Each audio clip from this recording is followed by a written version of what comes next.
Hey guys, in this video I would like to do an unboxing of the D-Link Boxy, which I was lucky enough to win at CeBIT Australia. So first let's take a quick look at the box. So as you can see, there's a picture of the actual Boxy itself, online movies, shows and videos for your TV. And now let's take a quick look on the side here. I'm not sure how well you can see this, so there is an Ethernet LAN port, there's a HDMI out port, there's an optical port, the two audio out ports, that must be a power button, and it has the two USB ports at the side there. And now it also says what contents are in the box, so you obviously get the Boxy box. You get a two-sided remote. It's sort of like a TV remote on one side, a QWERTY remote on the other side. A HDMI cable, it's always nice when they include the HDMI cable. A power adapter and an installation guide. And it mentions the requirements: a TV with a HDMI input, and wired or wireless router with broadband internet access. I actually don't have a TV anymore. I watch TV on my computer. So I might have a bit of an issue with the HDMI port to actually test it. And if you look here, it actually has an Intel Atom chip in it. And it's full HD, so it supports playback of 1080p video. And if we look at the connectivity, wired or wireless N, SD card slot, HDMI port, two USB ports, optical and composite audio ports. Now what do we have here? Boxy Box, on-demand TV, thousands of shows available for free from your favourite networks, ready to watch anytime. Huge movie library, enjoy free movies from the web and watch new releases in stunning HD from premium movie services. Play your stuff too. Access videos, songs or pictures from your computer or home network. See what your friends are watching, follow what your Facebook and Twitter friends are watching, and share your favourites too. Give your wallet a break. Get tons of free entertainment from the internet with no monthly fee. So that would obviously be things like YouTube. And here on the side you can actually see the remote. So this is sort of the top of the remote, and at the bottom of it they have a small QWERTY keyboard, which is pretty nice. I'm now just going to pull the plastic off of the box and open it up. It looks like you open it up from the bottom. So I'll just pull the tab out, pull this out. It looks to be boxed in quite a nice fashion. Now what do we have here? Is this the actual unit?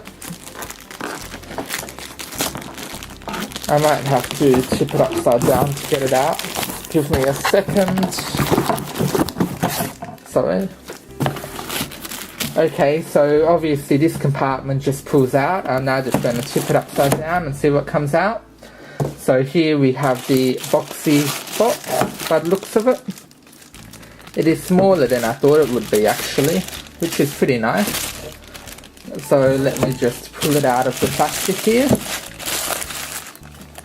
And let's take a closer look at it. So I suppose this is the bottom. I really like the design. Yeah, it looks like it sits on the side like this. So it says D-Link on the front. It looks to have a bit of a logo there. I'm not sure if you can see it, though I imagine that probably lights up when it's powered on. What else do we have? The SD card slot. And all the slots which were mentioned on the box really. And, oh sorry, that wasn't a power button. That's just where the power adapter goes. It was hard to see on the box. Though yeah, I quite like the unit. I really like the design of it. You know, it's obviously a bit bigger when you compare it to units like Apple TV. However, it might have a bit more functionality. I'll have to actually check it out first. And I presume this is the power on and off button.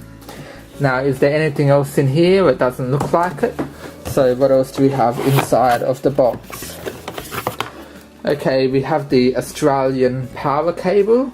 So, you know, the brick isn't, you know, the brick attached to the power connector isn't too bad. It doesn't have a separate brick, which is nice. We have a HDMI cable, and we have a couple of different booklets here. G-Link GPL code statement. We have a bit of an install guide, which looks pretty nice. It looks to, I like the pictures they have in there. It all looks pretty nice. And the limited warranty. And is there anything else inside of here?